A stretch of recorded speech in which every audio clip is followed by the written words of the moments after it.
Welcome to Coffee and Tea No C, where we sip coffee and spill the tea. Today, my guest is Dr. Amir with Plump Medical Spa. We had such an interesting conversation. We talk about everything from Ozempic to Botox and fillers to men's skincare to vaginal rejuvenation.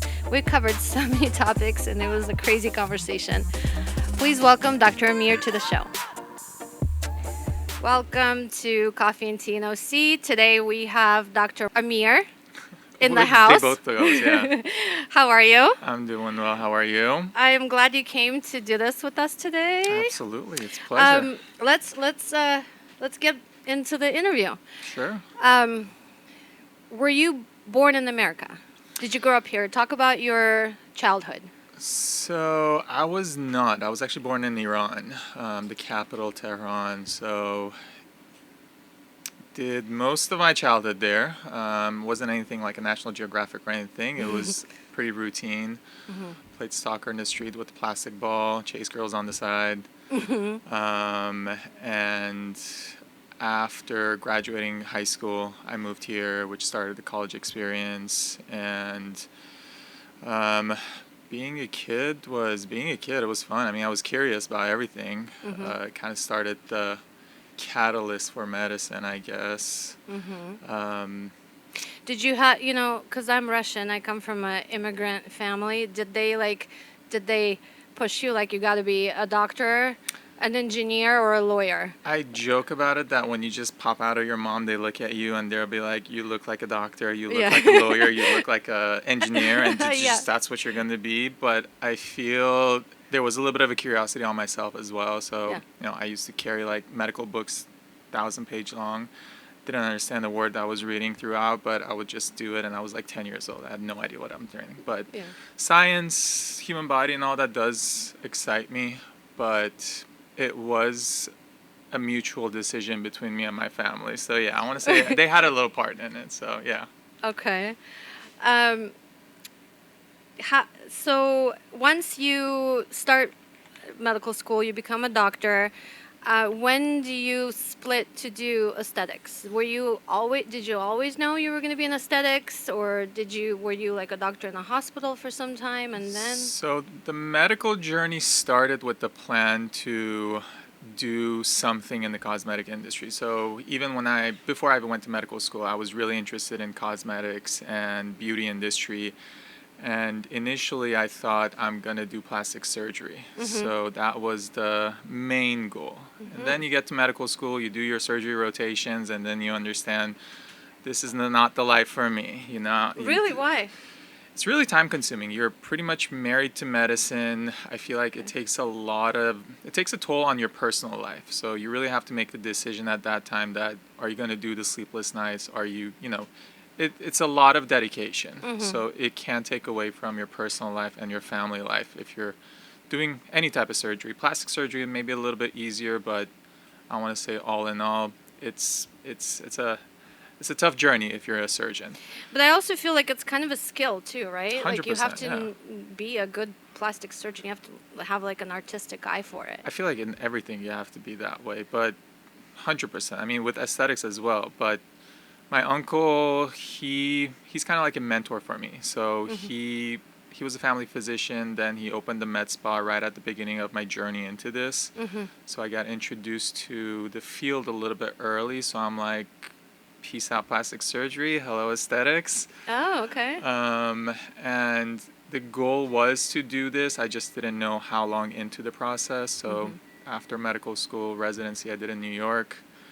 And then came back, worked at Palm Desert as an internist, outpatient for a couple of years, and then time came to renew my contract, and I told the CEO that, hey, this is what I'm planning on doing, which I feel like every doctor hates when they're saying you're going into aesthetics. Yeah. Really? Why? If you talk to hardcore doctors, I don't think they really consider this true medicine. Like they don't respect the profession, or? I don't know if it's a respect of profession. It's just, I feel like culturally, in a lot of cultures, maybe it's not acceptable. Like in Middle East, you have to be like a specialist, like nephrologist, cardiologist, and all that. So But, I told CEO, I'm like, this is what I'm trying to do. I might come back in the month. Will you give me my job back? And he's like, yeah, for sure. Go do it. And, pulled the trigger, opened up. Yeah. And it's been working pretty well. I'm pretty happy with the decision. Not going back. Not going back to regular medicine. You opened up right next to us, right? We did. Yeah. So, Hunter's Cafe. We can't plug it since, really there you go. COVID really destroyed us. Okay. So the medical spa. What's the name of it? Plump Medical Spa. It's in Orange County, MacArthur in Maine. Okay. It's like by the corner of Irvine, Santa Ana, Newport Beach, and Costa Mesa. So it's a pretty easy access. Yeah. Obviously, the name in itself, it has description of plump, so it makes sense why it's called that. But it's plump people up. Yeah. Well, it started from a plump lip. Okay. But now it could be applied almost to anything because your skin has to be plump, I guess, for it to be healthy. Right.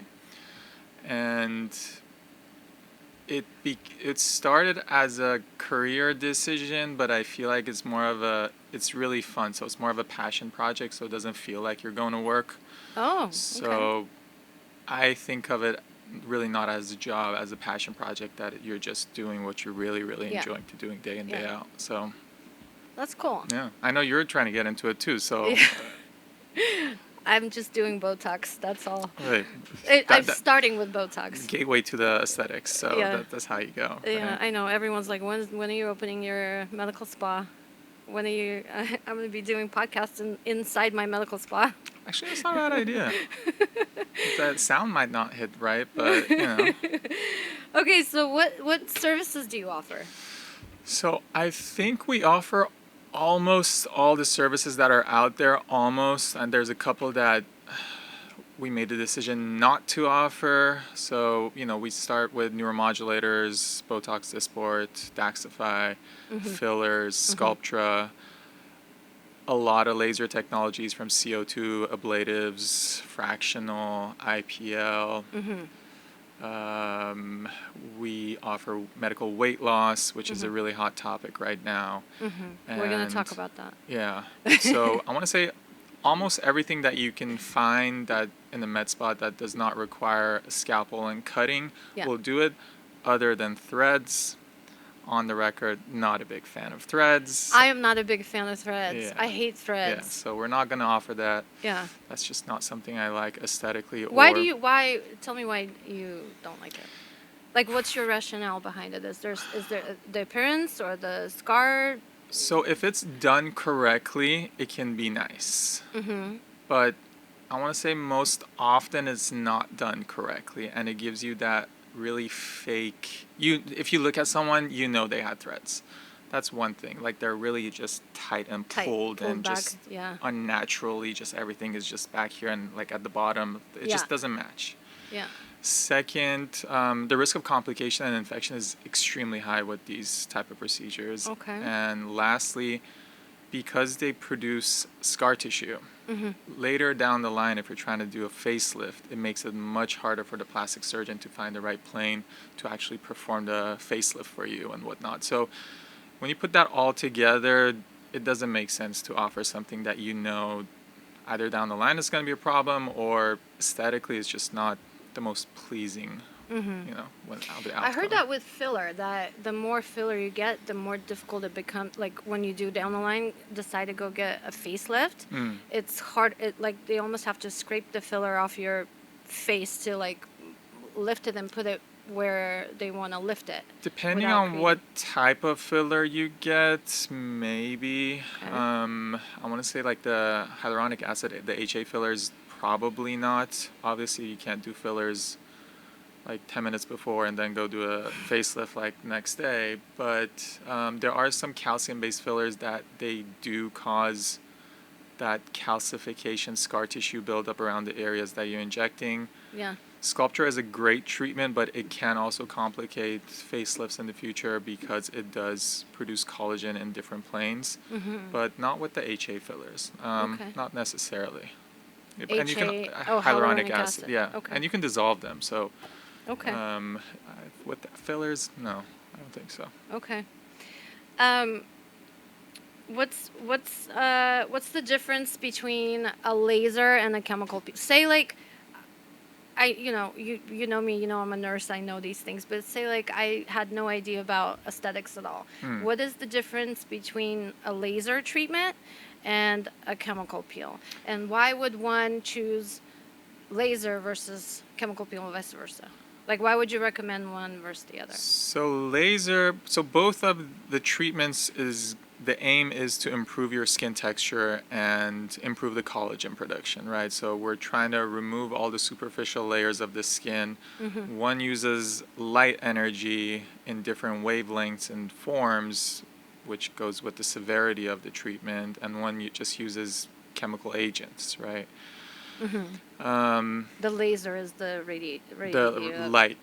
the Yeah, light the light frequency. and Okay. chemical peel. I mean, the name is in it. It's the chemical reaction. Right. I don't. Does this get posted on YouTube? Because a lot of people are probably going to comment on this next segment. Let them comment. I'm not a big fan of chemical peels. Okay. If I had to choose which treatment to do between a laser therapy and a chemical peel, light chemical peels can be really good for complexion, pores, superficial. But if you're trying to do a deep chemical peel, like we see on social media, people are like peeling for days and all that. But it's almost like that hard mask that they have you seen those on Those, Instagram where they have to take off yeah, the but those are a very specific type of peel that you can't really find everywhere. You have to be monitored. They can be really Yeah. they can be actually bad for your heart. Like you can have issues with your heart rhythm if you don't do it correctly. Really? I don't know if you saw this on TikTok, but someone actually died in Brazil like a couple days ago from a phenol peel. Why? So an unlicensed What the esthetician in Brazil did a microneedling on this guy that got really scarred. Yeah. And because it was painful, she put lidocaine cream on top of it and did a phenol peel on top of it, which requires for you to be on an EKG monitor. Like Just because it's so severe, is that why? it can be cardiotoxic. It can be bad for your heart, basically. Yeah, Like it yeah. can be arrhythmias. And the guy just went into a cardiac arrest and died. So Shut up. not that I'm saying all the peels do this. That's that specific peel that you're talking Yeah. about that comes out as a mask. It's a Yeah. very specific peel. Yeah. But other reagents, if you're doing them correctly, fantastic. Yeah.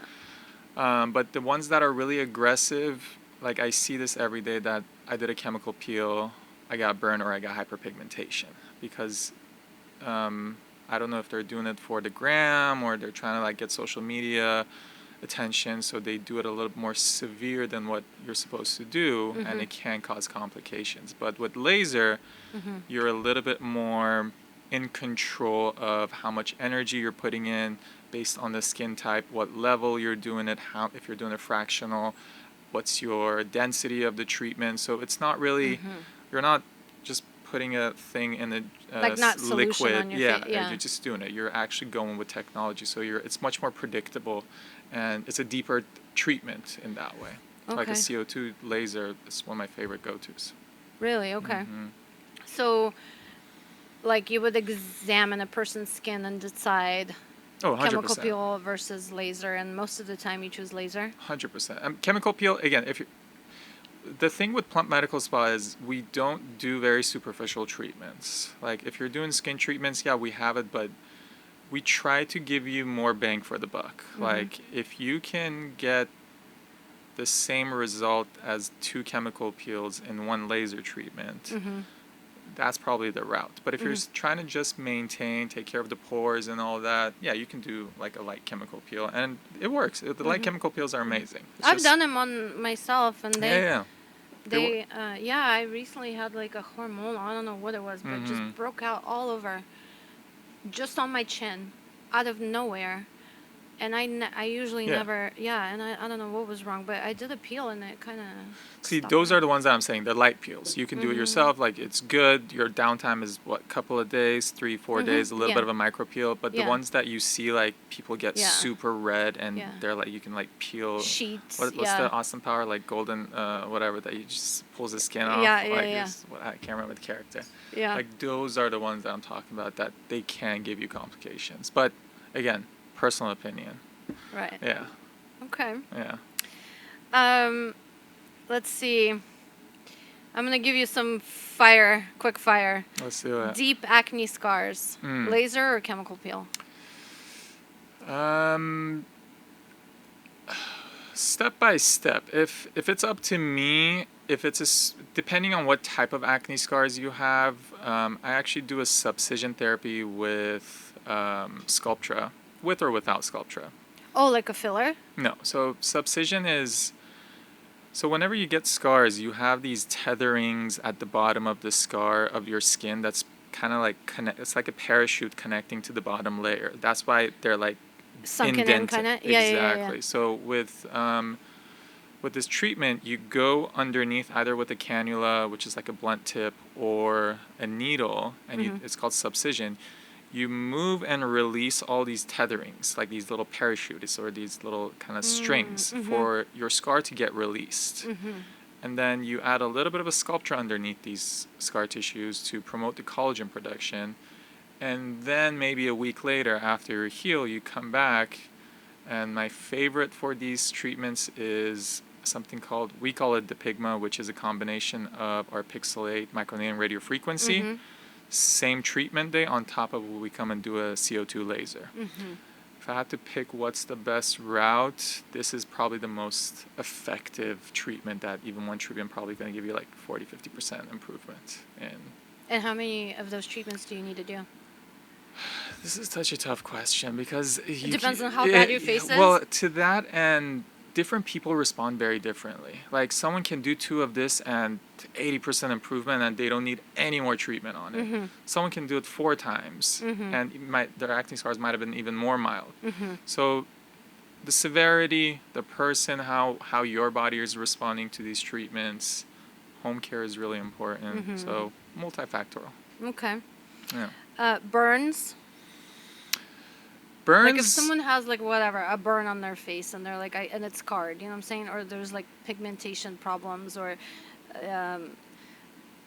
yeah, like a burn. Like so with the burns, it becomes much more difficult because if it's a severe burn, you pretty much have a lot of contraction at the bottom of the scar tissue. So you have to do ablative therapy and superficially just remove layers and layers and layers. But at the same time, the response is not as great because you don't have that much healthy tissue underneath those layers. It's a little bit more of a tougher treatment. On the face, it responds better, but on the body, it's not an easy treatment to do. So you can do laser therapies. Let's say for the face, we say 3 to 4 times. You probably have to do like 8 or 9 treatments in order to get the improvement. But my choice would be ablatives, which is either CO2 or erbium, and you mix and match with other treatments in between. Sunspots? Easier to take care of. I have a bunch. So your home regimen has to first be on point. So all these things that, I mean, there's so much information on TikTok now. So if you can pretty much treat everything. You can be a doctor. Yeah, exactly. Just from watching TikTok, right? But hydroquinone, vitamin C, like kojic acid, all these different ingredients can really help reduce the pigment, which we really recommend for you to be on these treatments for at least 2 to 3 weeks. Stop at 5 days before, do your treatment, and then get back on them as soon as you heal. So with sunspots, you pretty much can do, if it's mild, you can do IPL, which is it's a light therapy, not necessarily a laser, even though they all fall in the same category. Or you can just do fractionated laser facials or Q-switch technology, which sometimes we use for tattoo removal. So depending on the severity, how it looks, how deep it is, you can use a variety of lasers. Do you, with the sunspots though, like once you do all this work and you get them off, as soon as you go back in the sun, they're right back? They can. Is there a way to not have them like not come back again? Don't go in the sun. No, but it's true. A lot of these treatments, when you do them, they might look good, especially because we do most of these aggressive lasers during winter. Yeah. They look really good all the way to summer, and then summertime hits, and people are back in the sun. In the sun, yeah. Another thing is, especially with females, hormonal changes really bring out pigmentation as well. So, you can do the treatment, and even with on the monthly cycles, you can have your pigment getting darker and then a month later getting lighter, or a couple of weeks later getting darker. So they can actually change a lot with your hormonal changes as well. So even if you don't do anything, even if you don't, yeah. Really interesting. So I didn't know that. with pregnancy, you know how they say like your Melasma, perineum, like different areas get darker. So the dark sunspots that you see can be reactive towards the hormonal as well. Interesting. And wrinkles. I mean, Easy, I know. yeah. Easy? I mean, yeah, compared to the rest of them. Okay, how are you going to get rid of the... I mean, what type of wrinkles are we talking about? Just, like aging, like, like regular aging wrinkles. So, I mean, depending on where it is, neuromodulators, Botox, Dysport, they do pretty much, if not 100% of the job, almost like 90% of the job for you. If you've waited and you've never done these treatments, and then you're like 60 something and you're like, well, I want my wrinkles gone. If you have static wrinkles already in your face. Exactly. Then what? So if they're on the forehead and the frown lines, even though technically you can use fillers to improve them, it's a very risky treatment. I've done it, but I don't recommend it, because you have too many arteries around this area that, you can cause vascular occlusion and necrosis. So I wouldn't say it's a go-to treatment. So if you can treat it with aggressive lasers, super hard CO2, you have a downtime of 2 weeks, but it will at least improve it. You can do that, but realistically, if you really have to, and you really have to do it, you can use fillers for this. But again, I wouldn't go to anyone. You really have to know your anatomy and know what you're doing in order not to give someone, not to blind them or really mess up their skin. So, but yeah, aggressive lasers, fillers, tox, I mean, we have them all. What about like cancer scars? How about, would you approach that with, like, if someone had like a melanoma or something, you know what I mean, and they had it removed and they have like a gaping like area or like a white spot, you know what I'm talking about, where it's like discolored and it's just like a weird dot? So it falls in the same type of category. If it's on the face, again, easier to treat. Going back, you can make lasers really aggressive and you can look like a burn victim for a couple of days and you can recover for 20 something days, or you can make it super mild. So depending on what you're treating, you kind of go in that realm to what technology you're going to use, what does it look like, first of all, and another important thing, what's the skin type of your patient. If they're lighter skin, you're way more open-handed on your technology and kind of compounding these things on top of each other in the same treatment. But if you're like from darker Middle Eastern, Indian, African American, as you get darker, Asian too, I heard certain Asian, Chinese, and Southeast Asians, so those are again tough. So you can't really do so much aggressive. Do you know why? That is? Because of the pigmentation and the risk of post-treatment hyperpigmentation. Oh. So the lighter you are, the less risk you're going to have for post-treatment hyperpigmentation. The darker you are, you can actually take melanin away and destroy and cause hypopigmentation on their skin rather than hyper. But the inflammation can actually cause hyperpigmentation. It's kind of like when you get a scar, you see how it gets dark sometimes, or if you go in the sun, it gets darker. Same thing. You're causing damage to the skin whenever you're controlled damage to the skin whenever you're doing laser treatment. So if you're darker skin, that inflammation it's caused by that damage can cause hyperpigmentation and actually make the issue worse. So you really have to pick and choose based on a variety of factors. So when you have like an ethnic patient, what's your course of action? So the safest thing that we have that we can do if it's a superficial issue, we do the carbon laser peel. Okay. You've probably seen it on social media. They put a carbon gel and it's kind of like... and they suck it like...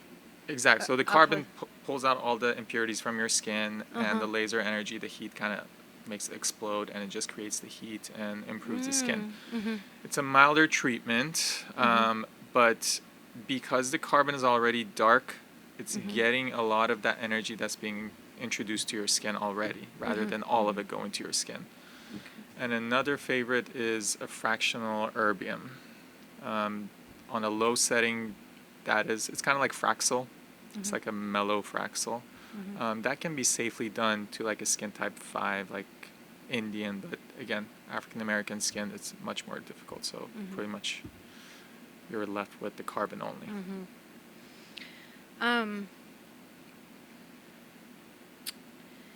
So let's go back to the injectables, right? I feel like that's the most popular, right? 100%. Botox, Xeomin, Daxify, Dysport.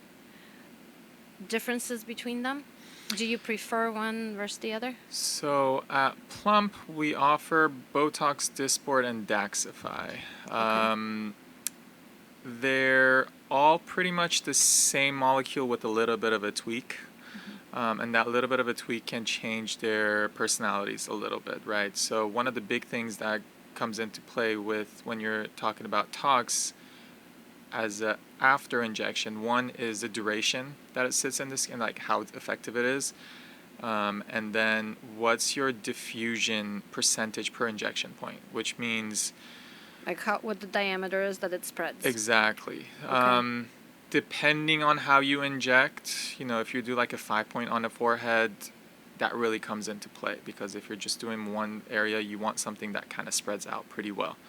But if you're doing like a microtox, a little bit less, but still, I think out of all of these, I think Daxify has the smallest diameter, then it's Xeomin, then it's Botox, then it's Dysport. I think they say like a nickel or a dime or something difference.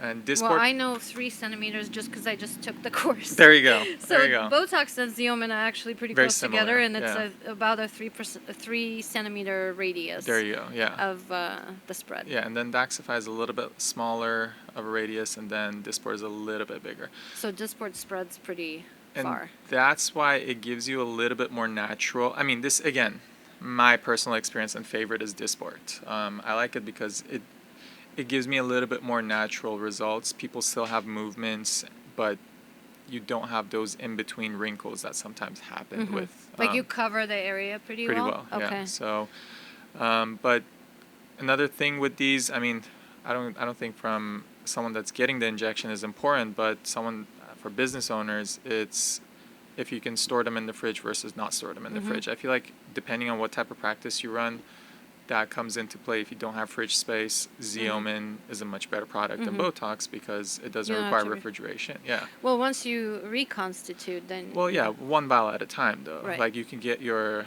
kind of supply and you can store it, but if you have a small fridge or a small space, you can't put, like, 10 boxes of Botox in there. But, that's another thing that comes into play. But very similar. They all last 3 to 4 months. Daxify, it does, studies show that it can last up to 6 months.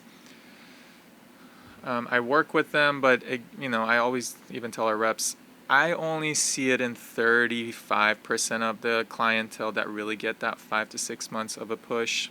It's usually around that 4 months, average with Daxify as well. So for people that think, I want Daxify, it's going to last 6 months. Again, not everyone's going to get that, but in some people, it can last way longer than the rest of them. Do you think it depends on their metabolism? Metabolism, body, constitution matters. Like how much they work out? Can they sweat it out? You can't really sweat out the tox, but you can metabolize. Your body can reproduce those enzymes and proteins that causes the muscle contraction to come back fast. So if you're... exercise does in a way affect it, but facial structure, how strong your muscles are, how much movement you usually have. Someone that's really super expressive, if you're just constantly moving that muscle, it's going to get a motion back. So it's multifactorial, but I want to say in general, probably 3 to 4 months is safe to say for almost all of them. Okay. Yeah. Yeah, I feel like 4 months is like the magic. Yeah. Where you can kind of like start to see things come. Like I get it done myself, and I can see after about 4 months, I'm already like getting my wrinkles back. Like I'm already like, I gotta go. See, like for me, my eyes and upper forehead, 3 to 4 months is good. My frown lines and lower forehead, 2 months, maybe month and a half. Really? Yeah. So You frown a lot. I frown a lot, You're and like it's super just serious. such a strong muscle over there. I mean, for me personally, Yeah. like it just I have to touch it up in between, and that's something that people should understand because everyone thinks like you get Botox, it's just wrinkledness, all the wrinkles are gone, and then at 4 months it just drops. It peaks and it goes down gradually as well. Yeah. So your second month probably is the best, or Yeah. like at 6 weeks, then slowly wrinkles gonna come back. It's not like you're gonna be wrinkle free for 4 months and then come back and do it. So All if of a you, sudden, it's like all or nothing. yeah, so if you see things are coming back, come get touch-ups. Yeah. Even though some people are not a big fan of this treatment and they say just wait for the full thing to come back, but I like touch-ups. It keeps you more fresh throughout Yeah. the year. So Yeah. Do you do your own? You I do my own. There's probably a lot of videos of this online as well. can you? How do you get into your eyes and like all the weird like? How do you really? You can do The it. first couple of months was hard, especially which side is it? Yeah, since I'm right-handed, the right side of treating the frown lines was a And little then bit how do you high. know the dose? Do you just know? You just feel In front of mirror. Oh, so you can see how much you're So you pushing. could see the BD, yeah.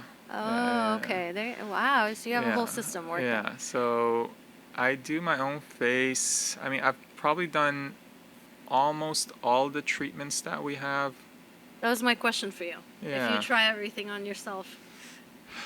I tried on myself first, like, just as a perfect example, we got a lip laser kind of device Yeah. like 2 weeks ago. Okay. And even though I knew it's safe, I was the first one to do it. And then, my office manager, Ksenia, and Yeah. she's my other guinea pig for this. So, Yeah. and she's lighter, she's Russian, just like Yeah. you. So Yeah. I'm the darker skin Shout tone. out Ksenia. Yeah. I tried on my own as a darker skin tone, and she's a lighter skin tone. So I tried on her on a different setting to make sure that this actually is what the company says it is, and it helps to know the pain level, what it feels, what the recovery is. So when you're talking to someone, you're not just going based on companies Like what two-line. they said. Yeah. So what is a lip laser? I've never heard of that. So it uses a fractional erbium to remove the top layer of the Lip. skin on the lips. Uh-huh. So it brings out especially if you have hyperpigmentation on the lips. That's a big thing that a lot of people get under the sun. Like they get these dark spots. Ah. So it resurfaces the lip, and it actively promotes collagen production as well. So you do need more treatments. So it's not a one treatment, and it plumps up your skin, like your lip. If there's like before and afters that we have, And it's like bigger. it's bigger. So Wow. especially the first few days, but the more you do it throughout the year, the more it's gonna kind of show. So we do like a 6 treatment protocol in 2.5, 3 months, and then you're good for the full year. So you have natural collagen plump rather than filler. Doesn't replace it by no means, but for someone that doesn't want to do filler, they want a more subtle plump, and they want the pinker lip, like the color.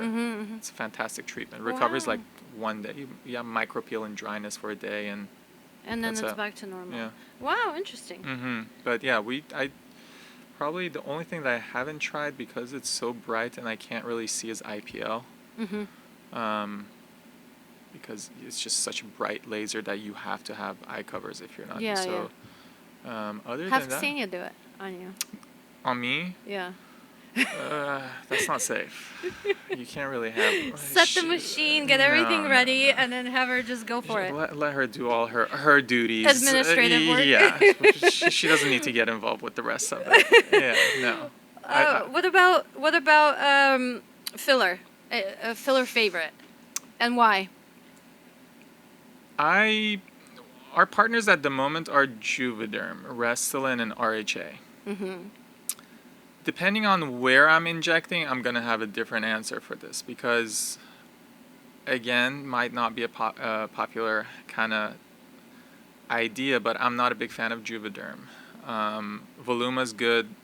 Big fan of Juvederm Volux. I think it's one of the best for jawline and really contouring the lower half of the face. But when it comes to lips and other areas under eye, just cheeks, different things, I think For lips, my go-to is RHA. It's a newer filler out on the market. It's been like 3-4 years already. But for lips, if you don't tell me what you want, that's my go-to. But if you specifically ask, like, you want Juvederm Ultra or Ultra Plus, whatever it is, we'll do that. It's fine. It's completely good. But how do you differentiate what you're gonna use? I mean, I get what you're saying based on the area. Is it because lips and like other places on the face, you would want something that's a little more hyaluronic acid and plumper versus something that's a little more harder and like exactly more like toothpaste type of consistency, so, like, where it'll shape and stay? Exactly. So Volox is like the hardest filler, or the hardest kind of like bounciest, resilient filler that you can have. Okay. Out of all the lines for Juvederm, Restylane, and RHA, or pretty much every other filler that's out here. So that's good for like jaw. Right. When you have so much tissue that needs like to be chin. lifted.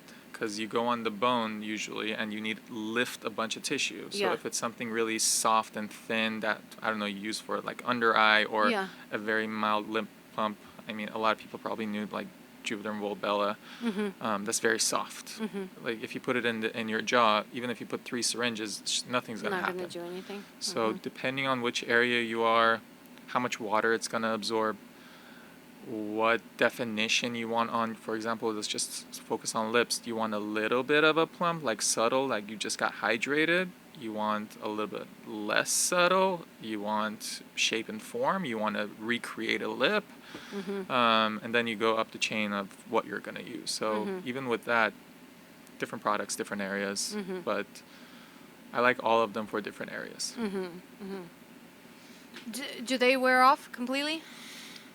Let's just call them thin and thick, if it's for the sake of conversation, just kind of going in. The thinner the filler, I mean, the softer it is, the less time it's going to stick around. The thicker the filler, the more resilient it is, the more time it's going to stick around.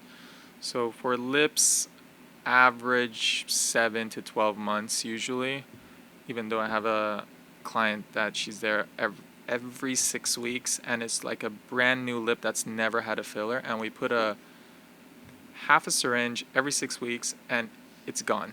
It's gone completely? Gone. It's like How? nothing. God bless her. I don't know. She has a really, really high metabolism. Jeez. Yeah. It I've wears never out. seen anything like that. We put a half a syringe, and we've tried almost everything. Nothing sticks. Maybe she needs a lip implant. Well, So well, I'll talk to her about that next time. That's a little aggressive. But on average, I want to say 13 months is a good number to say for almost every filler. Yeah. But 9 to 18 months is the range, depending on what you're using. So if you do it once a year or once every year and a half, you should be okay. But it goes back with Botox as well. It looks good for the first 6 to 7, 8 months, and then slowly things are going to kind of go back down. So touch-ups are important too. Yeah. I would say I got my lips done, and I would say a year for me. Before I really start to see that they've like subsided to a point where I'm like, oh, they really feel smaller. You use Juvederm, right? I think so. Yeah. Okay. I think so. Yeah. I mean, depending on the product, I don't know which one you use and whatnot, but yeah. Again, with a lot of products, 13 months is a good number to say. Yeah. Yeah. And she was playing with filling it on this side because when I talk, my lip pulls to the side, and I'm almost inclined to do a Botox injection in my DAO just to like straighten my lip out so I'm not pulling to the side when I'm talking. So DAO. DLI. So that's the thing. DLI is gonna.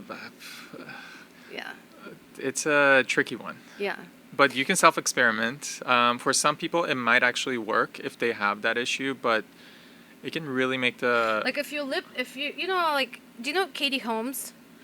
I do know her, but. Was married to Tom Cruise. Right, yeah. If you look at her talking on TV, she talks like this all the time. Like her lip is always to the side, like this. And so I feel like mine is too. And so I'm like, okay, let me think about this logically. If I paralyze this muscle, I can't it'll prevent me, it'll sag this way, but then if I paralyze this muscle, then maybe it won't pull so hard this way, and it'll neutralize it so it's straight. That's what I was gonna say. If you're gonna do it, at least do both sides so they both kind of get paralyzed rather than just doing one side. You think so? You think doing both is better?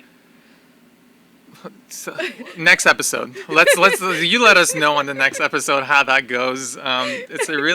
DLI is a really tricky muscle to mess with because they can really make this smile crooked. Like, I don't want to have a stroke-looking smile, right? So yeah, But I would be interested to know too. So yeah. I will let you know how it works out.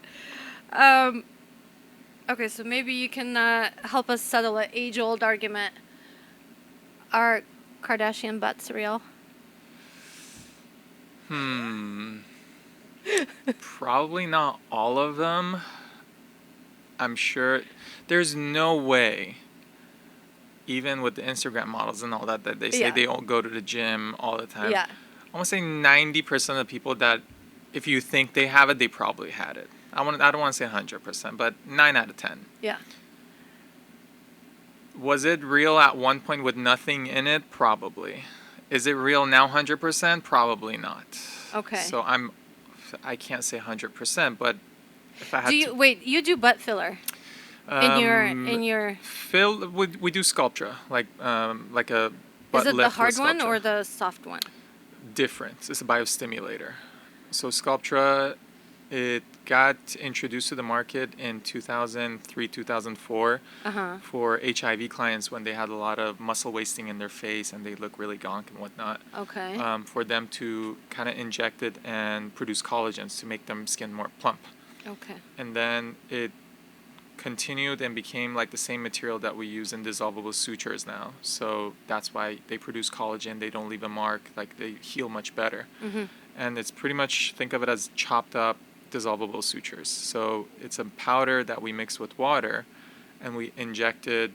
It's off label in the butt. It's on label as cheeks only. Okay. I think And it helps. Yeah. So, like, the first day when you inject it, it looks fantastic, but the next day everything's gonna go away because the water gets reabsorbed. There's nothing there. It's just a bunch of little particles, and those particles activate the collagen production. And over the next 6 to 8 weeks, sometimes even 12 weeks, slowly, gradually, you build collagen. So let's say in a 30 or 40-year-old, you need 1 vial, 1.5 vial, 2 vials for the full face, if even 2 vials. 50, 60-year-old, probably 2 to 3 vials. In the butt, you need at least 10 vials per session. And Oh my God, that much? And you have to do multiple sessions. You have to do once, and then you come back, you do another one in 4 weeks. Oh my God. But no downtime. It's easier to work out. Easier to work out, but for example, the hip dips, a lot of people don't have, they have that little hip dip that. Yeah. So for that, you can plump up the collagen production really well. Costly, but at the same time, no downtime. So you can go to the gym literally the next hour. Don't do that if you're listening. At least give it like a couple of days. But realistically, if you wanted to go for a marathon run right after, you can. You can. Yeah, there's no pain or anything. So they're not real then, the Kardashians, huh? If I have to say, probably not. At least not all of it. Not all of the Kardashians? No, not all of butts, like, percentage-wise, like, let's say. Oh, okay, gotcha. Yeah. All right. What is your most popular procedure or service that you offer?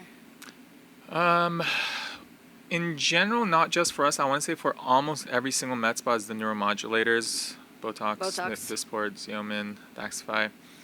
But I know you want to talk about this at last, but the medical weight loss is almost becoming neck to neck over the last few months with let's talk about the tox treatments, because let's say in a couple of hours, if you're doing one tox, you're probably doing one weight loss as well. So Ozempic. I'm a fan of Mounjaro, not so much of Ozempic, but yeah. Tell me the difference. So Ozempic is semaglutide. Also, if we're talking about this, we gotta also talk about all these Instagram semaglutide subscriptions that you see, none of these are FDA approved. Like FDA actually has warnings on these on their website that, because semaglutide is patented by Novo Nordisk, so it comes in the pen. Only one company, one medical company in the world, almost in the United States, can produce these, which is Novo, which is the actual Ozempic or Wegovy.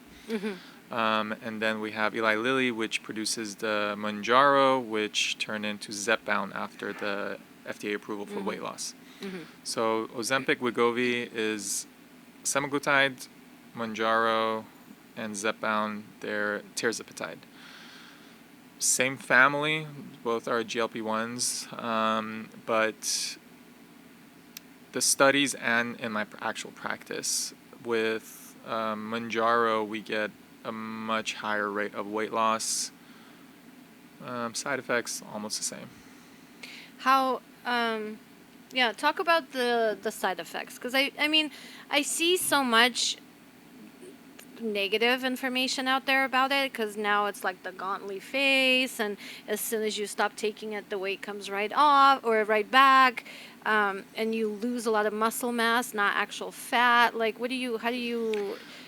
So the Ozempic face and the Ozempic butt, as a nomer for all these GLP-1s, it's actually a thing, right? So when you're injecting them, they're not picking and choosing which areas that they want to, because basically the medication is trying to push your blood sugar down. They were diabetes medication. Your body is trying to keep your blood sugar higher. So in order to do this, you either have to use muscle or you got to use fat to turn it into sugar to keep this balance between this push and shove. Okay. If you have an abundance of fat, it's easier to go to fat rather than muscle and change that into sugar and keep that balance going. But if you lost a good amount of fat and you're really trying to push yourself, that's why they say sometimes it's not indicated for people, because if you're not really needing it, yeah, you can lose muscle because it's going to chip away a little bit from the muscle, a little bit from the fat, mostly from fat, let's say. But can it go to muscle? 100%. And the Ozempic face, yeah, because you have a lot of fat pads in the face that's keeping your skin kind of plump, and you're going to lose those as well. So overdoing the medication can give you these. Exercising with the medication can reduce that Ozempic butt and the flabbiness of the body that can happen with it. So weightlifting and exercise is important, but I wouldn't call that a side effect. That's just a result of weight loss. Even if you don't use Ozempic and you go on a calorie deficit and you lose 20 pounds, things are gonna drop down a little bit. Like your butt's gonna drop if you're not exercising, your face is gonna drop because you lost fat. You know, same concept. So I wouldn't call that a side effect. Side effects are nausea, vomiting, constipation, diarrhea, and just tiredness. Gastroparesis, would you call it? If you call it, well, both medications do cause a temporary gastroparesis, which is the slowing down of emptying of food from your stomach. So they both do that. That's why when you eat, you feel full for way longer. So one meal can make you full for 18 hours because it just sits there. It just slowly goes out. Can it cause permanent gastroparesis? 100%. There are cases reported on their studies, and there are cases outside that people talk about as well. But I want to say they're mostly dose dependent and length dependent. So if you don't need it and you're really pushing your body to do something that is not naturally required to do, you can probably cause permanent gastroparesis on that. That's the thing. I haven't seen it. We don't push people to that long and that much of a process. But nausea, vomiting, constipation, diarrhea, tiredness. I've tried Mounjaro, I've tried Ozempic myself. I probably lost 20 pounds probably on the medications. Wow. How do you feel nausea, tiredness? So that's the thing. I don't get any of them. I feel Really? energetic. The next day I actually feel better than the day before. I'm not kidding. I just feel super energized. No nausea, no vomiting. Don't think about food. Super clear-minded because I'm not in the food coma. But I do it like once a month if I have to at this point. But even if, it's been a couple of months, but I did it at the beginning. But then again, kind of going to like my office manager, Ksenia, she gets all of them. Like Really? nausea, vomiting, constipation, diarrhea, tiredness. Sometimes because the first couple of times she did it, she missed work the next day. we make sure that she's off the next day before she wants to start it, because it really affects She her. feels everything. 100%. Right? And with clients, they can have a few. One can be more severe, one can be less. Someone nausea is worse, they don't throw up, they don't have nausea, constipation or diarrhea. Someone's just diarrhea, very mild. It really depends. Bad way to say, but you never know until you try it. Because it's not everyone gets it. Can you predict? You can't predict who's going to have no. what side effects. Usually it's the people that say, I'm very sensitive to medications. So you probably know. But they will surprise you sometimes too. They're like, nope, super good. Nothing happened. Fantastic. Really? Yeah. So what would be your, like, I understand if a person is obese, you know, and they really want to take it to lose weight. But if someone is like it's become super popular, everybody is on Ozempic, everyone is wanting to be skinny. Like if someone who's like me, for example, like I could probably lose 10 pounds, I should lose 10 pounds. But if I wanted to try it, what would be the duration of time that you would think would be safe? And then you should say, yeah, I should probably stop now. So BMI, even though it's a really bad number in a lot of ways, is one of our guiding points. But also your health in general is a guiding point as well. I usually don't prescribe the medication for more than maximum 8 weeks. Oh, like 2 months? 2 months, yeah. Okay. 6 to 8 weeks is usually my kind of like end. I'm like, take a break. You know, I know you're loving the results, but take a break, go live your life, and then see how it is, and maybe we can do sporadically here and there, like 2 or 3 weeks, because no matter what, these are still diabetes medications. The studies, even though show weight loss, you don't want to be on this medication. You don't want to depend on this medication for your life, right? With Mounjaro, if your side effects are controlled, each week we increase your dose, or with Ozempic, both.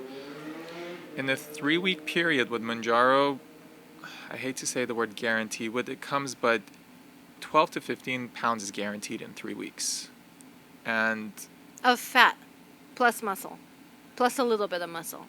So I have this guy that he's been on it for a little bit longer. He was much bigger. He's 6'5", 6'6", and he was a big guy. He's been following up with one of these clinics that gets his muscle mass and gets his fat. He's been working out. His muscle mass, his fat loss, I think the body percentage is down to like 14%, and he's gained muscle. So for him, it's been working out. But it's really hard to just look at someone and be like, well, you might have lost fat or whatnot. But in 6 weeks, you can lose 25 pounds on these kind of medications. Easy. Wow. Yeah. Yeah. So. Wow. Can you undo the dance? Like if you get like gastroparesis, or if you get whatever, can you like undo it? Gastroparesis is a rare complication of this. For example, for diabetes gastroparesis, they put like neurostimulators and different devices and all that works. I don't know if it's coming back or not, but they're usually not permanent. Usually they pump up your stomach. You get it for maybe like a couple of days. You probably end up in the hospital. They pump up your stomach. They put an OG tube, get everything out, and then resting the stomach, and it gets better. Yeah. I don't think it's a permanent issue with these kind of medication, but if you push anything to the limit, it can become permanent. Yeah. So. Yeah. So you're saying it's just not for like long-term use. Yeah, I wouldn't recommend these medications more than 6 to 8 weeks at a time in a couple, in the 6 months, 8-month period. Yeah, yeah. So once you stop, does your like appetite come back with vengeance, and you're like ridiculously hungry, and you're back to like? If you're in the first 3 weeks, yes, because your stomach hasn't got small enough for the content to like. Because if you're on this medication for 6 weeks, your daily meals are as small as a fist, right? And that's all you need for the day. So your stomach gets smaller. So by the end of it, you're not, even if you're hungry, 2 bites will get you full. But in the first 3 weeks, when everything's still there, yeah, even by 6th day, like you're good. You don't have any appetite for 3, 4, 5 days, and then 6th day, you wake up and you're like, I can just have a Domino's right now, just go at it. But it becomes less and less. And there's a thing, everyone's like, I read it on Reddit, that you can gain all the weight back after you stop the medications. That's what I heard. I heard that once you like stop, it just comes back. But here's the thing. And then some. But it's calorie in, calorie out. Right. If you stop the medication, if you're not consuming the extra calories, you can't just randomly put the weight back. Like you can't just, just get air for it to become fat. So if you stop it and then you have not made any modification in your behavior and your diet and your habits, and you just say, I lost 20 pounds, I'm good. So let's just get back on the fast food diet and unhealthy life. Yeah, you're going to gain it all back. No matter what you do, naturally or unnaturally, you're going to gain weight. Right. But if you're not introducing 5,000 calories into your body a day, you can't gain it back, if Right. you stick on a regular diet. So, but if you're hungry, wouldn't you is your stomach shrunk and you can't eat as much as you used to, or? So that's part of it, but at the same time, I feel like it's a motivation when you see you lost 20 something pounds and you spent a couple of $1,000s to get there. I feel like that should be your motivation not to gain it back as well, because these are expensive Really? You spent all medications. this money. No, seriously, we could say, right, for 3 weeks is almost like $1,400. Yeah. Right? Yeah. That's a lot of That's a lot money. of money, yeah. So if that helped you lose 15 pounds, that's like $100 per pound. Yeah. That's almost. No, I'm serious. No, you're right. You're So right. if That's you've funny. lost it, just make better decisions, because if you're okay with spending it every month, every 2 months, just you want to go up and down, be hard on your body and spend the money, I wouldn't recommend it, but you got to change the logic in this process as well for you to kind of stay healthy. The whole goal was to get you healthier. That's the hardest thing to do. When I was a nurse in ICU years ago, we had a lady who was pretty obese, and she had 3 gastric bypasses. Mm-hmm. Because she kept stretching her stomach out. She would get the surgery, get skinny, and then start eating same eating habits, get fat, and then get the gastric bypass done again, and then get thinner, lose weight, and then it would just be like a cycle over and over again. And we were like, the mental process. Yeah, of having to control your eating, or knowing that this is the portion control. Yeah. So that's It's hard for me even now.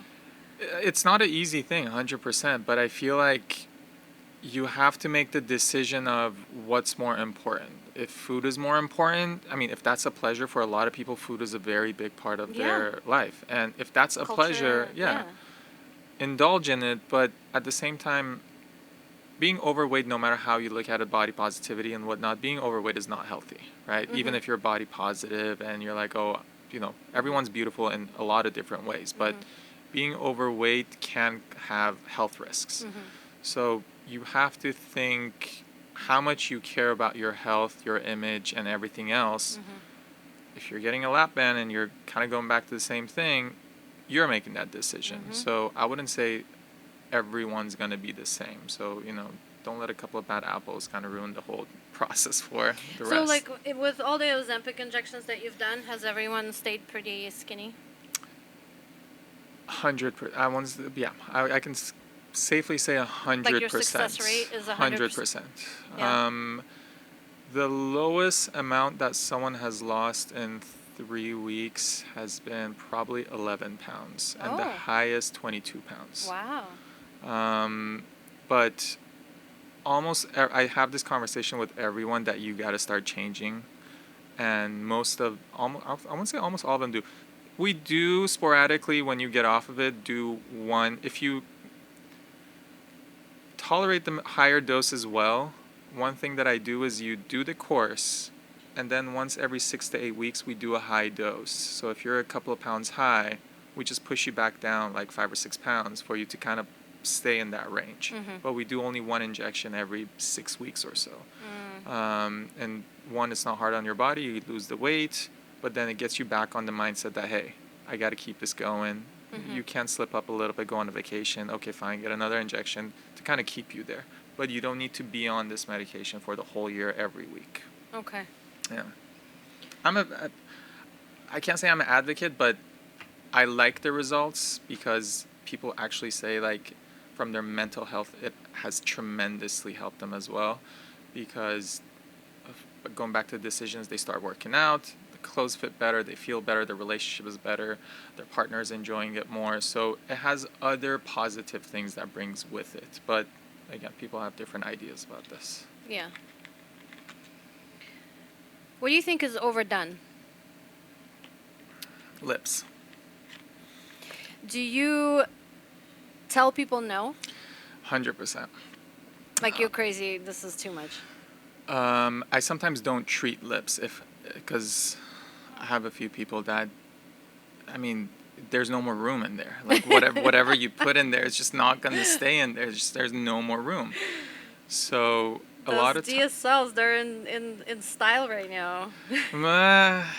it's like well, one So thing. if someone comes in and is like, I don't care, give me big lips. I gotta put my name on that treatment. So Yeah. I would just be like, I don't think I'm the right person for you, because usually I say let's dissolve it, because a lot of people don't know what migration even is. Like when you say, oh, your lips migrated, they're like, they're looking at you with this like a deer in the headlight kind of look. Like, what do you even mean? What is? So then you show them, you see how your lip line just continues as a border, like a ski slope, just up to your nose, and there's no lip. It's just skin, and it's just one blob. Yeah. And they're like, oh yeah, now I see it. I'm like, yeah, so that shouldn't be like that. Remember, you had lip lines. Yeah. So I introduced the idea that let's dissolve it. If it's a HA filler, which most of them are, we kind of inject something like a Hylenex, hyaluronidase, take all the filler out. It takes about 10 days for the whole process, and then restructure it from the beginning. You want it big? Fine, we'll make it big, but let's just dissolve this and restart. For a good kind of, a lot of injectors probably not follow this, but I say every 4 to 5 lips that you do for the same person, it's best to dissolve and restart. It makes the lips much more natural and pretty in the long run, rather than just adding on top of the filler and adding. So every 4 to 5 times, dissolve, just be lipless for a week, and then restart, and it will make the lips look much better. Less chance of migration as well, even though that's technique related, but yeah. Yeah. What's the action of dissolving it? You just inject them and all the filler goes away? Yeah, so it's just like a liquid. It's literally you inject it and you press the lip, and you just feel everything just melting underneath your finger. You do have to massage it to make sure it goes everywhere, but it breaks the bond between the hyaluronic acid, so everything just becomes really flimsy, and then your body can easily digest and remove those from the area and then take them away. So you probably get 50% improvement right there and then, even though you get a little bit of a swelling, so it doesn't show as much. But within a week, your lips can go completely back to zero, like how they were. What do you think is not done enough that you wish like people would pay attention to more, or as far as aesthetics concerned? Not done enough. Like, do you go to the grocery store and just like analyze people? Do you look at faces and you're like, they could use some Botox, they could use some filler, they probably need an IPL? In my head, yes. Do I give unsolicited recommendation in public settings? No. I actually tend not to give any advice if it's not in the office, because, like I said, beauty is a very broad term. So something that looks beautiful in my eyes can look hideous in another person's eyes. That's why like people go to certain injectors, because they like the way they inject, and I might not like the way that person injects. Like, if you've been to Plump, you know I'm not a big fan of apple cheeks. Like, I don't like cheek filler sitting over here and for these two to be heavy. I'm more European, to kind of lift it back with, you know, the Russian type of techniques and whatnot. But is it ugly? No. If I feel someone has lost a lot of collagen up front, if they need them, yeah, but I wouldn't give them the apple cheeks. So for someone, you know, this might be pretty, for another person it might not. So you can never give opinions about this unless they're in the office and it's a mutual conversation. You tell me what's wrong, I'll tell you what's wrong, see which one works for you, and then we can work on this. But I might say 5 different things, and they're like, love these are my beauty marks, I want to keep them. Great. You like them, that's all that matters. It's your face, you're wearing it. The beauty standards is what you think it's beautiful. So it's really not an appropriate thing to just go and just be like, you need some of this and some of that, because it's really hard. Everyone's different. But one thing that I think a lot of people are not doing and they're not paying attention is neck and hand treatments. So if you look at someone's face and it looks flawless, skin is good, bright, tight, and then literally you come below the jawline and you see just lines and wrinkles and laxity, and then you look at their hands, it's just pigmented, all wrinkles and all that, you can guess the age very easily. It's just below is what the age is, above is what the work is. Yeah. So that's a good way to put it. Yeah. So above is the work, below is the age. Yeah. So you have to keep it in balance. Yeah. The neck treatment, I want to say it's one of the most important things because it can tell a lot about what you're trying to hide, basically. You're trying to like improve the aging and you're not focusing on something. And how do you treat hands and neck laser? You can do, for both of them, you can do aggressive lasers for these neck tech lines. I see one over there. You can do Botox, right? Yeah. You can do injection Botox for the neck tech line, but you can also do very thin fillers or skin V, which is like a skin booster thing, right? Or if it's a skin laxity issue, you can do microneedling radiofrequency, and you can do Sculptra, collagen production. Same with the hands, and we can do laser from all the way up here, all the way down to take care of pigmentation and fillers, Sculptra, not Botox, obviously. I'm doing a Nefertiti lift. There you go. Nefertiti is still not gonna hit the neck though. It's gonna hit your jawline. I'm doing platysma, and I'm there doing you this. Go. Yeah. Yeah, that would help. Platysma definitely helps because part of the skin laxity is because of that platysmal band kind of pulling. But in the elderly, it's a loss of collagen and not having the scaffolding. So it's case by case. But I want to say never, if I have to give one recommendation, never forget the neck. Okay. Yeah. That's good advice. Craziest procedure you've ever performed? I don't want to say crazy, but the most out there treatment that we do is the vaginal rejuvenation with CO2 laser. Talk about that. Yeah, not a lot of spas do it. Not a lot of practices do it in general. But the technology got introduced for women that after pregnancy had urinary incontinence because of the laxity that happens within the vaginal vault. Okay.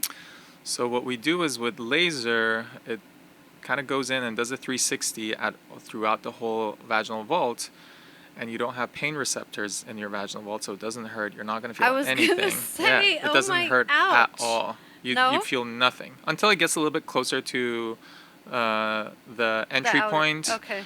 That you might feel a little bit of a heat, but you have only pressure receptors in the vaginal vault. So you don't have pain receptors. Okay. So we laser it with CO2. So for lubrication, for tightness, for overall texture, improvement of urinary incontinence, and it can be life-changing for anyone. You would never have a negative review on this treatment. Really? Yeah. And how interesting. With one, 20%, with two, 50%, 60-70% improvement after 3 treatments. Can you change the way the JJ, like the hoo-ha looks? From the outside? Yeah. Yeah. You can cause, if you have dehydration of the skin and whatnot for the improvement, yes, but it's a very painful treatment. Yeah. So I don't know if everyone's going to go for it. It's like anesthesia, like full surgery. Yeah. Like So for labiaplasty and all that, yeah. But if you're just trying to get the skin, I mean, we do IPL for whitening of the skin, right? If you have pigmentation, darker pigment, and you want to go lighter, IPL, it's tolerable. But for changing skin structure outside, that's painful. I don't have a lot of people just line up for that now. Yeah. Surgery would be a better option. Go get my vag whitened or something. That's crazy. That's not painful. That's not too painful. Really? Yeah. How do you know? Do they tell you? One, I know which procedure is painful because I see people jumping around or just be like, I need a break. They do say on the IPL, like the vaginal IPL for skin lightening, they do say I need breaks compared to rest of the areas that we treat. Do you like numb it or anything? We numb it, but still, you have a lot of nerve endings outside, not inside. But ow. Yeah, that's, I want to say that's probably the most out there treatment that we do. Yeah, wow, oh my God. Mm-hmm. Are any cosmetic procedures covered by insurance? If it has a medical underlying reason, yes. A simple example is if you have breast cancer. Mm-hmm. If you go get a mastectomy, pick your plastic surgeon. They're actually going to do a reconstruction. Most of the time, they'll do a reconstructive plastic surgery right after, and that's probably covered by insurance. Or if you have a significant destruction from like a skin cancer, and it's giving you pain or kind of contraction on your face and whatnot. So if it has an underlying medical reason, yes. Like I know a lot of girls have done this, that they go for a deviated septum and then they come out with a little bit of a baby nose job. That's a thing because they're trying to correct the deviation, but they can still chip away a little bit from the nose as well. So I'm not saying anyone should do this, but that's one way that I've heard there are ways around it that people do this. What about explanting? Do you know anything about that? Explanting of what? Breast implants. It's becoming a much more popular treatment and idea because of the BII, breast implant illness. Yeah, the illness, the inflammation. It's mostly with the really older breast implants, like the material that they use, that you can sometimes see it gets hardened and calcified, like when they remove it, like it's an eggshell, like you can crack it and open it. Like a capsule. Yeah, exactly. I want to say not everyone gets this, and not everyone has those chronic symptoms that it can come with it, but it's not my realm of practice to say. I don't have enough knowledge on this, but is it something common that we hear about a lot? Yes. Does it happen to everyone? Probably no. But a lot of people are actually tending towards more natural looks. So earlier in the 2000s, probably bigger breasts were much more popular, even though they're making another comeback. Yeah, there you go. Hi. That's when I got mine done. Yeah, so people are trying to be less implants. It's becoming a thing. So, but I mean, to each their own. If you want to take them out, why not? Some people take them out and put another one in. So. One last topic before I let you go. Tell me. Aesthetics for men. I had a few men reach out with some questions, and like, say a guy walks into your office and they have never had Botox, they have never had any procedures done, but they're maybe hitting like mid-late 30s, early 40s, and they're starting to notice some aging. Like, where does a guy start? I feel like the idea of cosmetics and taking care of yourself is becoming a more acceptable thing for the male population. Hello, we're in Orange County. Right. But even in Orange County, you'll be surprised. Like, even at our spa, probably like 15% is male. Like, it's not, it's not, I feel not like as many as you would you would think with everything going on. Because, one, I think they're not educated in this, because if your girlfriend's like, oh, you gotta get job, you're not gonna listen to your girlfriend. They're not educated that it's not gonna like make you look like freakishly weird, right? Yeah. Well, my husband, I had to drag him to get his first Botox. Right. He was like, no, I'm not doing. But after he got it done, he was like, wow, absolutely. So I look good. That's the thing, because you see the positive outcome of it. So I want to say until the first treatment, they're going to be skeptical. Right. After their treatment, they're actually going to, they might be there more often than your females sometimes. Right. Like I have a few that come every 3 weeks or so. Okay. And they do a range of treatments, and because they care. They want to stay younger. They're more in the spotlight a little bit. Social media, this, that. So they want to look good in the long run. But we're not changing their masculine characteristics unless they want to. Someone will come, a male, they're like, I like more feminine features. Fine. that's what we're going to go with. So, people have to have this understanding. You're not changing who you are. You're just making it a little bit more fresh. Okay. Yeah, but Botox is a big one. Skin Weave, which is a skin booster, it's a fantastic treatment for men. Laser therapies for everyone. I probably do one every 3 weeks for myself. So that you should absolutely take advantage of, because your skin's going to love you and you're going to stay healthy. You're going to have healthier skin for longer. So when they come in the office, do you just kind of get like a gauge on what they're trying to do? What they want to... So we always do a consultation, no matter if you're male, female, whatever. Because, again, I can't tell you what to do.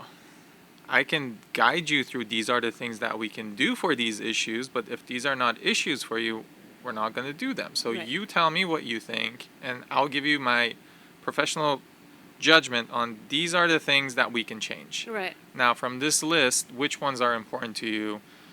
And then if you say this one, and you didn't pick another one that kind of connects with each other and it's going to make a difference, I would say, let's do this as well. I'm sure it's going to go in the kind of direction that you're looking for, because if we don't, then you're not going to get the full satisfaction of the treatment. For example, some people say, I just want my forehead done.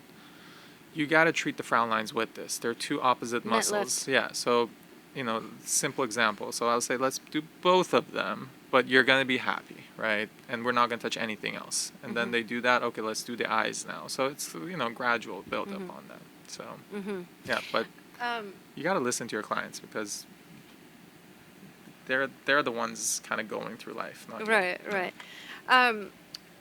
Okay, what about skincare? Like when it comes to skincare, what if you had to choose the most simplistic? Because I have a skincare routine, and I have like 5-7 different steps that I do: serums and sprays and oils and that. And he doesn't want to do any of it. He's like, all this bullshit, and I don't know what it means, and I don't know. So if you had to like choose the most essential steps, what would be your top 3? Maybe? Guys will be guys, so you cannot force them. Like, if they're he just not puts like lotion on his face, on his tattooed arm, and that's it. Like, not even the other arm. I'm like, dude. I can understand that 100%. Okay, so like, make it very simple. If I had to give, the most important is washing your face. Yes. I know a lot of my friends that don't even wash their face until they get into the shower. Even if I don't know if they wash their face in the shower. Like, I'm not kidding. Like, they don't have a face wash. It's just whatever water is coming down. It's just same shower gel. Yeah, it's just so washing your face at least twice a day is very important. So invest in the face wash. Okay. Basic. Okay. For men in their late 20s, 30s, one thing I strongly recommend is a retinol eye cream. Brandon, you listening? Yeah, okay. Retinol eye cream is a must, because it will reduce the pigmentation around the eyes. It will plump up the collagen, so everything will look much more smoother, much more lighter. So there was a makeup technique that girls were doing like a couple of years back, or Donald Trump. You know how his eyes are just wider? Yeah. You can do that with retinol, it's called baking, yeah. Right. That part I'm not too educated on. But it's just going to make your eyes lighter and more healthy. So retinol eye cream, I want to say, is a must for everyone. If you're in the early 20s, probably not. But a mild acid and a mild retinol, or vitamin C. You can choose either or. Okay. So if I have to say, wash your face, put on some retinol eye cream, and then pick and choose your day. Either do vitamin C, or do a little bit of a mild acid once a week or twice a week, like a salicylic acid pad, BHA, AHA pads, or pick a retinol. It doesn't have to be complicated. Honestly, moisturization and SPF. Well, that makes it really complicated, right? Actually, now that I think about it. Okay, so wash your face, so face wash, retinol. And then you can get a moisturizer that has already SPF. So it could be 3 steps, right? Wash your face, retinol eye cream, and then put a moisturizer with SPF. If at nighttime, pick between a vitamin C and a retinol for your general face. So you would say vitamin C or retinol, like you can toggle between the two? Well, what are you trying to achieve? If you have a lot of pigments, even though both of them can treat, but if you're having aging skin, retinol is better. So talk with your girlfriends. Honestly, talk with them. Be like, pick 3 things for me, 4 things, and just say, do this at night, do this in the morning. Retinol is for brightening. Brightening and collagen getting rid production. and getting rid of spots, right? Yeah. And retinol is for resurfacing the skin. So I think you said retinol twice. So yeah, vitamin C mostly towards pigment. Okay, yes. So everything dark spot vitamin C. So you want to lighten it, but I wouldn't use vitamin C around my eyes. That's not. I mean, I don't know if there's vitamin C eye creams, but not for your face. Also, don't use the retinol for your face, for your eyes. And like Jason, it does not fit all the areas. Make sure eye is a very sensitive skin. Okay. So you want to make sure whatever cream you're using is eye focused. Okay. But retinol will give you brightening and collagen production. Vitamin C will give you lightening your skin for pigmentation. And acid, if you have pores and oiliness, I do. Like acid is part of my almost every other night routine. A mild acid like a BHA, AHA, pad, serum, whatever form, if you have pores and if you're oily. If you're not, it will dry you out. Don't use it. Okay. Yeah. Okay. And moisturizer. Yeah. And with SPF. Yeah, if you can bundle up in that one product. You guys That's can. a lot of steps, Amir. I feel like we start. Yeah, so here's. Okay, I'll give you recommendation on my own skincare. You know, I have a medical skincare line. Yeah, Botanic Noir. I wanted you to bring it today so we could talk. Yeah. We could talk about products. So, on the Botanic Noir, I don't use anything else other than the Botanic Noir products. So for me, is the retinol eye cream. Yes. It's our pore reducing the salicylic acid pads. Okay. Every other night, and our SPF, the zinc SPF that we have, which is a moisturizer and SPF. Okay. I personally don't use vitamin C that much and whatnot, only because I do a lot of laser treatments. Okay. If you're not doing a lot of laser treatments, invest in the retinols and the vitamin C. But if you're taking care of your skin medically, there's no need to dish out like hundreds of dollars on skincare products because you get way more results with the actual practice. So that's why I don't use any brightening agents that much. Yeah, because you don't really need to, right? Does like starting Botox, does age matter when you like for men specifically too? Because I feel like most girls, ladies, females, women tend to kind of, they know all about it and they start that type of treatment earlier. Like I feel like 30s, even 20s now. I have clients that are in 21, 22. They're starting. Yeah, they're already doing Botox. But for guys, especially, like if they were interested in it, does it matter when to start? The sooner, the better. I would say when you see those wrinkles are not going away without facial movement. So and especially hopefully they're in the faintest kind of period of their life, right? Yeah. So if you see your forehead or around your eyes, you're getting lines that without any motion, they're still there, or they're starting to appear, that's the best place to start. Time to call Ghostbusters. Yeah, exactly.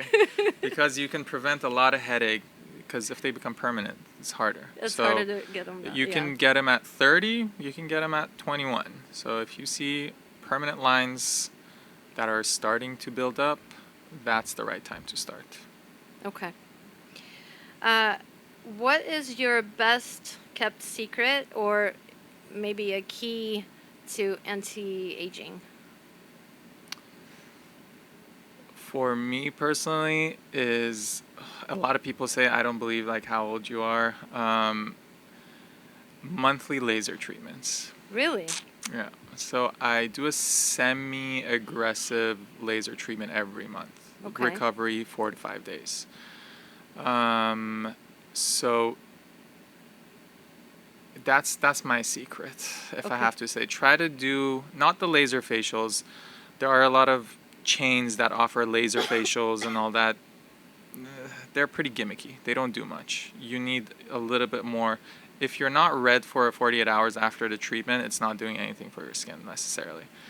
So do a little bit of an aggressive, just take a weekend off to yourself and then keep your skin looking young. Yeah. So Lasers, if I have to say. If you're doing a well-kept secret. Botox, you would know. If you're 40 and you don't have wrinkles on your forehead, you know they're getting Botox. There's no way. Or fillers, you can kind of tell if Yeah. but if someone's getting laser treatments and their skin looking good, no pigment, this, or their skin's looking just more refreshed. Yeah. They're probably using good skincare at home. You wouldn't know. Yeah. So so good laser treatment, monthly treatment is a good, solid answer for that. Yeah. That's awesome. Yeah. I'm gonna take that advice. I'm gonna get in there for a laser treatment. There you go. You've been saying that for like 2 years now. No, I really need to do it. No, seriously, she's been saying like, "Oh, you have this new treatment. I want to come see you." I'm like, "We're 2 doors down from your cafe." Just like, "Yeah, next time." I'm like, "Okay." Then she's like, "Let's go get dinner." When? Next time. It's like, "Okay." Thank you so much. Very welcome. It's been a pleasure. Pimp yourself out. Tell everyone where they can find you. Where's the spa located? Talk about your locations, your skincare, everything. Yeah, that so is Dr. Amir. we just opened our second location in Rancho Santa Margarita 2 weeks ago, so we're pretty happy about that. It was a process, but our main one is right down the street from John Wayne Airport on MacArthur and Main in Orange County. All our handles are Plump Medical Spa, the full thing, www.plumpmedicalspa.com. We have 95% of the treatments that we do with description, with prices, with purchasing options online. You don't even have to come to the spa. If you have a special, you can just purchase it online and just leave it there and use it whenever you want it. All of these things are on our website. But if you want to see the procedures, get a little bit more understanding of the vibe and the before and afters and what we do, the Instagram is going to be the best, plumpmedicalspa.com. For the skincare line, female or male, it's a clean medical grade skincare, so it's way more stronger than what you can get over the counter at Target or whatnot. It's Botanic Noir, again, same handle, Botanic Noir for Instagram and Botanic Noir for at the website. Other than that, come get a free consultation and let's talk, That's about it. That's awesome. Yeah. Thank you, Amir. Thank you. It's been a pleasure.